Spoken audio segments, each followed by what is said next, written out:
பார்க்க போகிற மூலிகை வந்து நிலவாகைன்னு சொல்லுவாங்க. நிலவாகைன்னா நம்ம ரோடு சைடு பார்த்தீங்கன்னா வாகை மரங்கள் நிறைய இருக்கும். அந்த இலைகளை பார்த்தீங்கன்னா அந்த இலைகள் இந்த இலைகள் ஒரே மாதிரி இருக்கும். ஏன்னா இது சின்ன இலைகளாக இருக்கும். அதான் நிலவாகை அப்படின்னு சொல்லுவாங்க.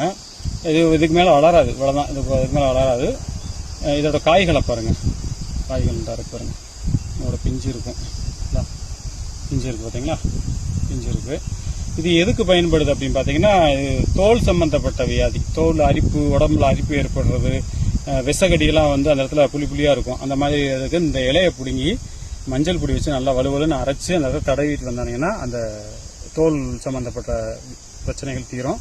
அந்த விசகடியில் ஏற்பட்ட அந்த ஒரு மாதிரி கருப்பாக இருக்கும் விசகடி ஏற்பட்டவங்களுக்கு அந்த இடத்துல இதை தடவிட்டு வந்தீங்கன்னா அது முற்றிலுமாக குணமாகும். இதுதான் நில அவரை. நில அவரைன்னு சொல்லுவாங்க, நில வாகைன்னு சொல்லுவாங்க. இது நில வாகை.